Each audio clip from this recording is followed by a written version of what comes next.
All right. Hello, everyone. Welcome to Module 1, your first week of classes for our online Business 325 Exploring Business Research. So, in Module 1, we're going to be covering Chapters 1 and Chapter 3. So, Chapter 1 talks about the research problem and questions of your research, so your research problem and research questions. Chapter 3 talks about choosing your research approach and the different strategies that go along with that, such as paradigms, thought process, validity, and stuff of that nature. So, beginning with Chapter 1, the research problem and questions, we first need to look at what the role of business research is. And there are two roles of business research. There's the academic role, and then there's the business role.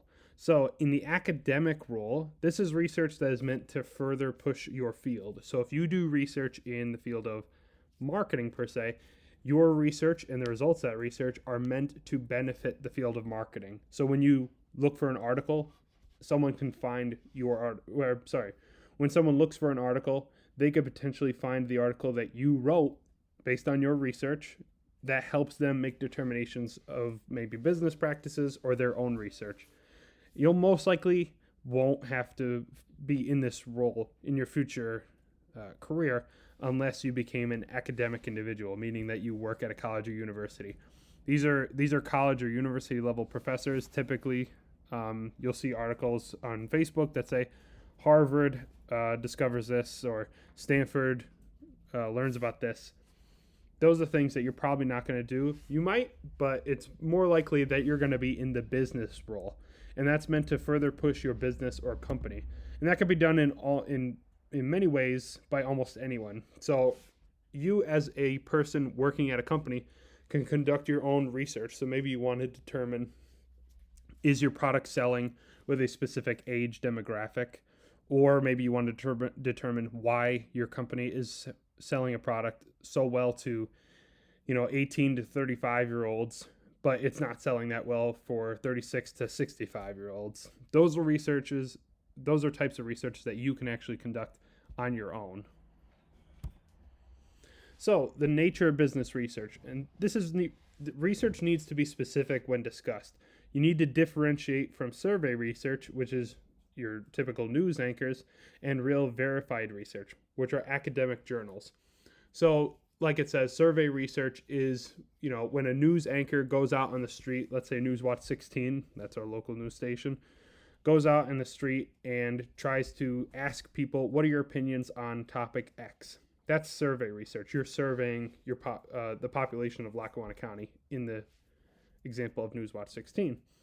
Real verified research, this is research that's done by academic professionals. So people at Harvard University, those professors that are conducting research that add to your business, add to the field of business or marketing, whatever topic it is, that's your real verified research, and that's the kind of information that you want to use in your study. And we're going to talk about that throughout the semester. You need clear objectives and a purpose. So when you're doing research, you need to know, what am I trying to learn and why am I trying to learn it? If you can't answer those two, or you can't present those two pieces of information to anybody, you may want to relook at what kind of research you're doing. Your research needs to be done systematically, which means that you need to follow a specific set of steps so that way your research is repeatable by anybody. Because if you can repeat your research, that means the information that you found and discovered is good quality research that may be truth rather than just theoretical. If you can repeat something, chances are that it might be fact rather than coincidence. So there's this quote that business research is not a singular, pure academic discipline like chemistry. This is from your textbook. And what this is saying, it's not so narrowly focused. Chemistry only focuses on chemistry, the elements, things of that nature. You need to know and account for all factors related to a product or stakeholder, and your business research draws on other disciplines such as mathematics, economics, psychology. All of these and much more go into your business research. It's not just how does element X interfere with element Y under these conditions. You need to know, for math, what your return on investment is. are you making or losing money on a specific product? The economics. What's the market like? What's the return on investment? Is your company going upward or downward on the economic scales? Psychology. Why do people like to buy products that are of a certain color and avoid others? So there's different levels of research being done. Research helps us at all stages and levels of business. When a product should move, so some examples is when a product should move from research and development to production. So research will help us identify, is our product ready for the mass market? Analyzing trends of a product or a market help us make determinations on, should we push our product out? Should we pull it back? Should we cancel it? Or should we ramp up production on our goods, on our good that we're trying to sell people? Another type of research is looking into the culture of a new market. So when you're going into different markets that you're not too familiar with, you need to do research on what the culture is. So maybe in that culture, let's just say the color red is very taboo. Nobody wears red. Nobody buys anything red. Well, you need to learn that, and it's good to learn that before you sell a product that's the color red, because you might want to change it to the color blue. So when you're doing research, there's different what are called modes of knowledge, and your textbook explains this very well, so let's cover it a little bit. There are three modes of knowledge from which we pull information from. Mode 1, academic knowledge that contributes to already existing academic knowledge that furthers what is already known. Now, that's a lot of words and it could be a little bit confusing when you read it. Essentially, this is saying that your Mode 1 knowledge is academic knowledge that helps the academic field. So this would be research that's found in research papers and verified articles, such as peer-reviewed research articles, peer-reviewed journals. Those journals and articles can be found on websites such as ProQuest. And it doesn't have to be just research papers on specific topics. It can be academic concepts such as the idea of economies of scale.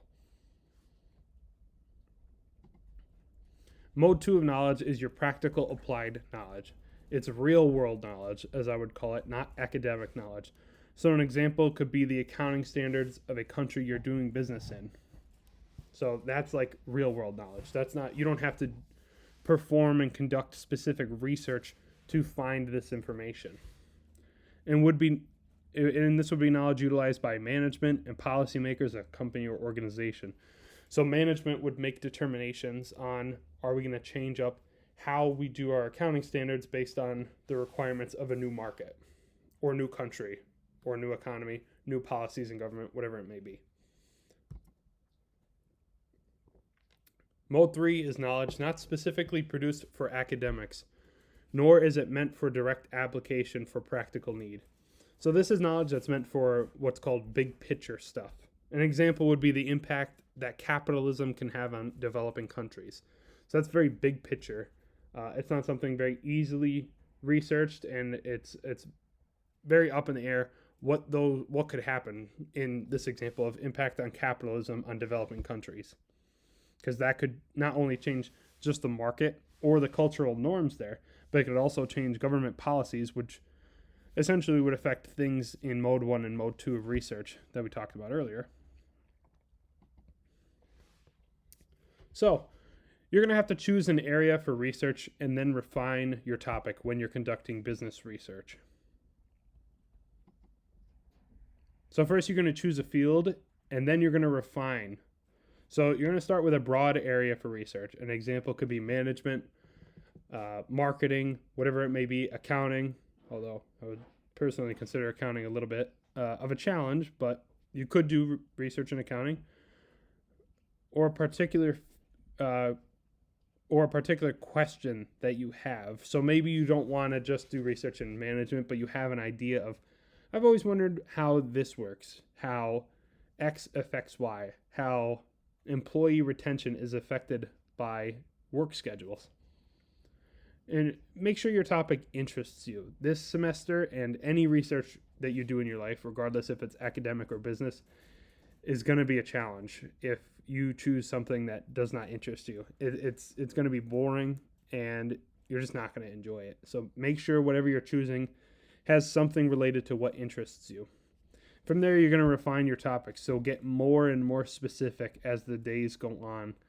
So find your general question or field and then figure out where you want to go from there. So I've conducted research, and my examples that I'm going to give you throughout the semester are that my research paper was on exploring how flexible working arrangements could affect employee retention in a nonprofit organization. So what that is I wanted to see, how does working from home and allowing for a very flexible schedule affect employee retention of an organization that may be experiencing high employee turnover? So I first started with my topic of, I wanted to do research in the field of nonprofits.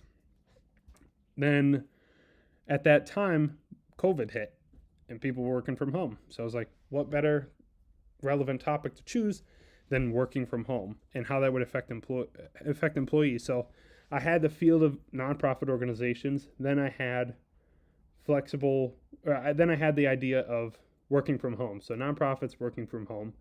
And then I was like, what do I do research on? Then I was like, you know what? There's been some employee turnover with the pandemic happening. So let's talk about employee turnover in the nonprofit organizations and how that affects employee retention. So I kept refining my topic until I had my finalized topic. So you're going to narrow down the topic you've chosen, and you need to ensure when choosing a topic that you focus your research on something specific. If you're too broad, you wouldn't have enough time to conduct the research, and too many factors can make it impossible to conduct an academic research paper.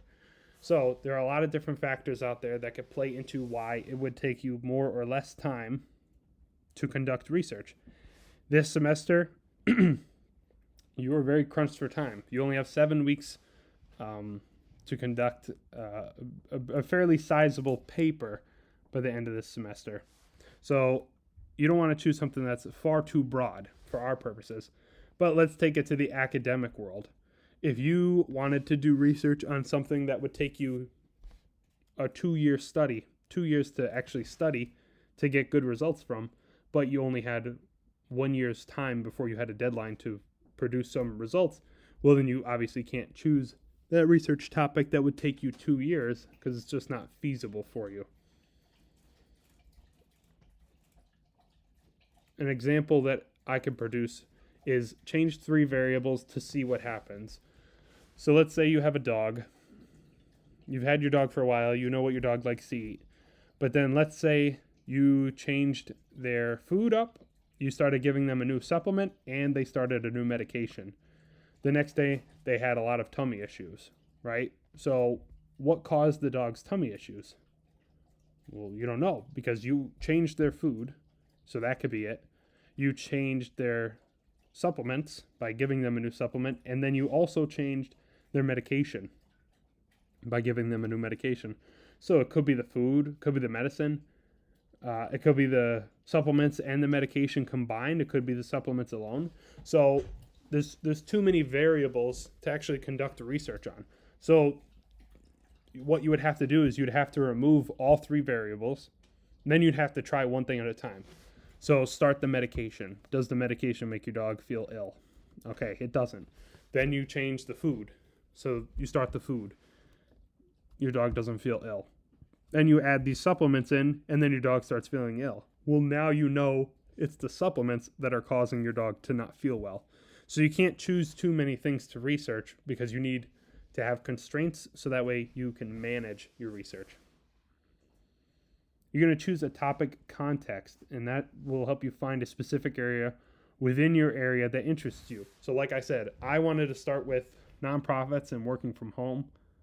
I wanted to start with nonprofits. Something that interests me was working from home because the whole world was working from home at that time. So that was kind of a no-brainer for me personally. So find something within that area that it interests you. It must be well documented in order to find enough resources to complete. So what that means is that when you conduct research and you find these different articles online, you need to ensure that there are enough articles that you can actually produce a literature review, which we're going to talk about in the coming weeks. But that's very important. is choosing a topic that has enough research to back it up. I'm going to take a sip of tea.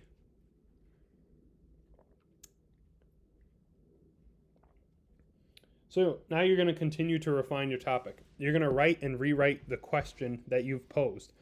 This allows you to go thoroughly through what you've written and check the implications of your wording or verbiage. So making sure that you're not using words or different verbs that would make your topic a little too confusing. You can use currently published literature. So reviewing literature will help you come to a better understanding of the general topic. This will help you determine if your research topic is viable and needs to be done. So if you start conducting research on flexible working arrangements in nonprofit organizations and you find dozens upon dozens of articles that have done the exact same research that you wanted to do, well then there's really no point in conducting that research because it's so well documented. And if all of them are getting the same results, well, then you know what your results are probably going to be. So there really is no point in conducting that research. It's a waste of time. So you should try and find a new topic, maybe make some changes to your topic to make it a little bit different, possibly more specific than your topic is much more viable. You're going to identify possible outcomes. So read through published literature to help identify what the answer to your question may be. This could change the way you think, how your question's being asked, what you intend to do with your research question, or may make you want to get rid of your question entirely. Again, reading through, writing and rewriting, looking at literature, thinking these possible outcomes. This will all help make sure that you're choosing a topic that'll make your paper and your research going forward a success.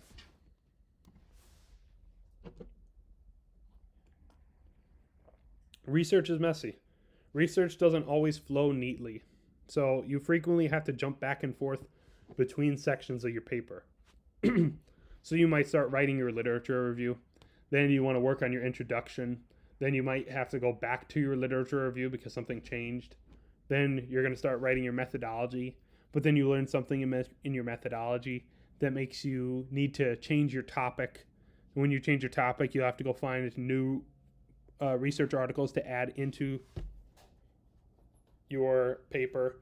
And you're just going to jump back and forth a lot. It's a lot of writing and rewriting of your different research, of your cycles of research. A lot of writing and rewriting of your different topics. There are different stages and phases of research to help give us focus. So it doesn't mean we only stick to a single phase of research.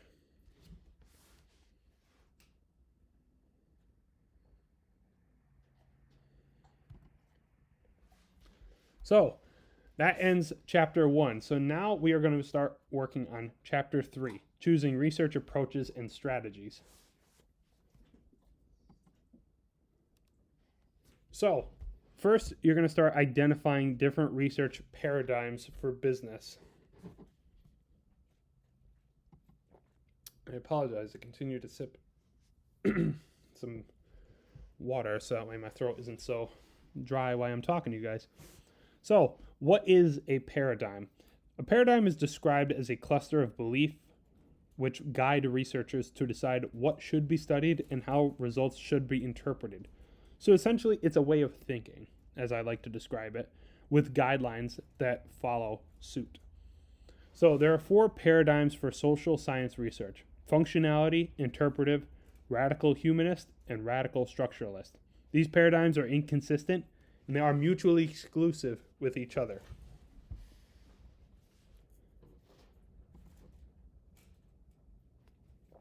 So the functionality paradigm.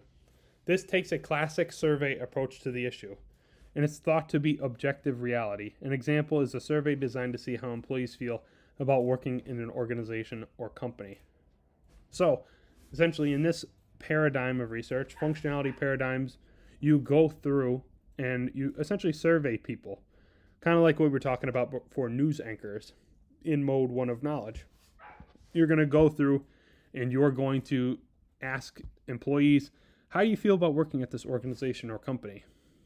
Maybe Do you like working at this organization or company? What makes you want to stay at this organization or company? Then you have your interpretive paradigm. This uses a qualitative research approach to tackle issues and gather information. Interpretations of conversations you had with fellow coworkers are what fall into this category.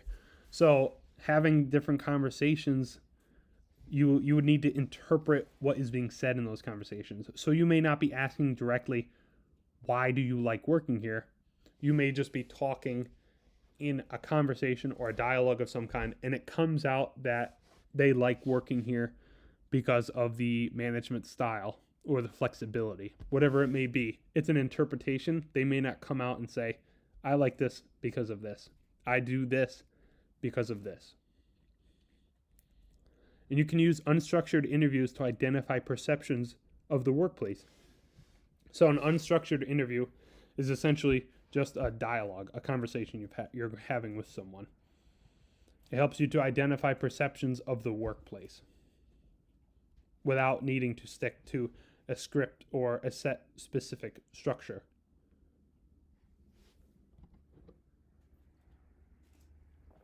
Radical humanist paradigm. This paradigm is rooted in theory. So there's a lot of theory that goes into this. It's a qualitative approach to research, but looks for a deeper level of values and social definitions. It's a structured method of investigation of what is said and written. So it goes back to qualitative research, which we'll get to later in the semester, but a very, very condensed separation of qualitative versus quantitative. Quantitative research deals with numbers and statistics. Qualitative deals with words and interpretations of those words. So this is a structured method of investigation of what is being said and written. So this is the type of paradigm that I used in my research and that a lot of you are going to use in your research if you were to complete a full research assignment, a full research paper, and interview individuals. This is what you would most likely do. You would interview people and you would interpret what's being said. You would investigate what is being said and written by these individuals. It creates categories of idea used to change an organization. So there's a lot of good information that you can get out of this type of out of this paradigm and the research that goes along with this paradigm. Then you have radical structuralist paradigm, which would suggest a historical analysis of power in the organization. So looking through history to see who the higher ups of the organization were. It allows you to develop a case study, which means that it's a long-term style research. So an example of that would be an analysis of employee relations with the company over X period of time. So maybe over the course of 5 to 10 years. So maybe if there was a change in leadership or management, different policies, depending on where and how you're working and what you're working in or on, it's over an X period of time. And that'll show us changes over time. So let's say it's a 5-year study, and in 5 years they knew they were switching from one president of the company to another within that 5-year window. Well, it'll help you determine what changes have occurred in employee relations in this example over that period of time. There are key differences between qualitative and quantitative research methods, how and why they are mixed. Qualitative methodology involves collecting and analyzing non-numerical data to understand concepts, opinions, or experiences. It can be used to gather in-depth insight into the problem and generate new ideas. It utilizes interviews to gather high-quality, in-depth data from participants through the utilization of interviews. And interviews can be a one-on-one or in a small group setting or a large focus group setting. There's no one set way of doing things. In quantitative methodology, it involves collecting and analyzing numerical data from participants, typically done through the utilization of some form of data collection tools. Could be survey, questionnaire, one-on-one interviews that utilize set or pre-developed questions that are yes or no type of questions. So that's quantitative methodology. So for data collection, research data collection needs to be structured in a way that will give you the results you seek. It looks for a specific point in time and gives you a snapshot of a company from a perspective of more than one person. So you're looking across multiple people to get a specific... Excuse me, let me let my dog out.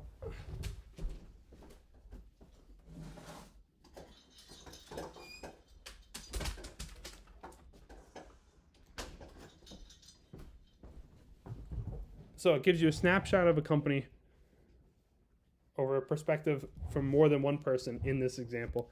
It's how most academic studies are done. You're looking at a phenomenon over a particular period. This is known as a longitudinal study, and it often requires external funding due to time commitment.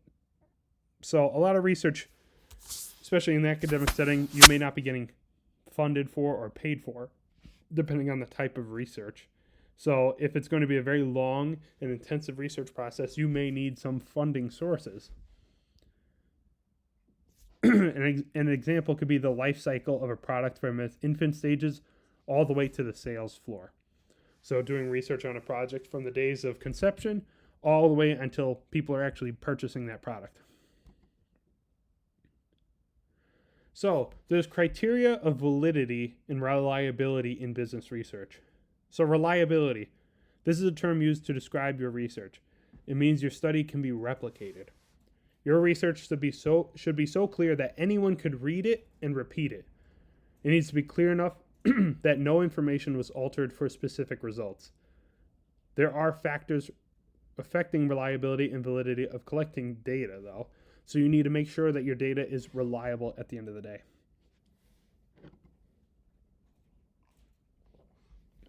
So for validity, this refers to the accuracy of a measurement or observation. There are 3 ways of characterizing validity in research studies. There's face validity, construct validity, and internal validity. Face validity is that any non-researcher or non-research individual can easily and broadly see that this is a valid method of researching this question. And that question being whatever your question is that you're trying to answer with your research. It needs to be able to answer the question of, why do you want to know this? And as an average person, they should be able to understand it. Now, that doesn't mean the average person that's at a, let's say, 10th grade reading level, but someone that would be interested in your research should be able to read and understand what you're doing. It's also known as personal credibility, making sure that you are credible and your research is credible. Construct validity. This is more complex than face validity, and it's a method that must actually measure what you think it measures. I apologize for that typo. It's an important question which are not administered is important for questionnaires which are not administered face-to-face by a researcher. So what that means is that you have to have construct validity that makes your research valid if you're sending out a survey to individuals or a questionnaire that you are not conducting yourself. So that way people could look at this and know, okay, this makes sense. I understand why I'm doing this, and I understand the reasoning for it. Internal validity. This relates to causality, and it's easy to make the mistake of correlation versus causation. Just because when I press a button, a baby, that's a terrible example. Just because I press a button and someone does jumping jacks does not mean that me pressing the button is causing them to do jumping jacks. That might be correlated, but it might not be causation. You need to ask ourselves for factor X, is that the sole reason the outcome Y happens, or are there other factors at play? There are other forms of validity, such as content validity, which is whether or not the measure used in a research covers all the content in an underlying construct. External validity refers to the extent of which the results of a study can be generalized beyond the example. Statistical conclusion validity, the determination of whether a relationship or covariant exists between cause and effect variables.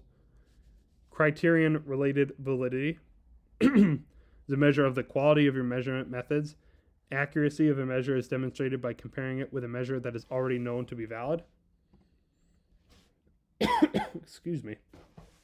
Your choice of research strategy or design. So, your research design is your grand plan and approach to research. There are many ways for you to do research and get valid results. There are issues that need to be addressed in your research design, such as ethical, practical, sampling issues, language issues, audience motivation for responding, and even more than that. And those are things that we're going to cover throughout the semester. So the business research process. You can see here, this is also in your textbook, that this is an outline of the business research process. You don't start at the beginning and work to the end. You're going to work through the different phases. You're going to bounce back and forth. Because business research is a dynamic, multi-dimension, and non-linear process. So you may start at analysis, then design, make it all the way up to implementation, realize that there's a problem, go back to analysis, maybe back to design, go forward to implementation and interpretation, maybe start over. And this is the academic business research process. So you'll start with your purpose, move to your plan, move to what is known. You're going to move to finding out more, and then you're going to interpret you're going to make your conclusions or recommendations. So, final thing we'll talk about is the project deliverable and the study design proposal. So, over the next several weeks, you will be conducting your own business research study. Your research must be exploratory in nature, and you could select any business topic that interests you for study. Consider selecting a topic that relates to your current job, current field, whatever degree you're searching, an issue facing your employer, or something related to your career aspirations. So you're going to have, for this week, you're going to give me your name, and this is all in one document, your name, your research topic, which is your broad description of what you will research, why you want to research, so explain why you have selected this specific research topic and why it is of interest to you. Your research question, so be specific and must include at least 2 categories that more narrowly define the focus of your research. The research methodology, such as are you going to use interviews, focus groups, or observation study? And then your study group / target population. Describe who you will interview or include in your focus group, or what you will observe and where and when. Again, just to clarify, you are not going to be actually conducting interviews or focus groups or an observation study. This is all as if you were going to propose to someone why you are going to do research, or you're explaining to someone what the purpose of your business research is at their company. So this is all theoretical. I want you to take the role of the researcher and say, okay, here's who I want to be as part of my study. Here's my target population. Here's how I want to do the research, maybe interviews, your topic, why, and your research questions that you aim to answer. So you're going to put all those in a document, break it up into sections, so that way I can clearly understand what question you're answering. And you'll submit that by Sunday. All right. Thank you.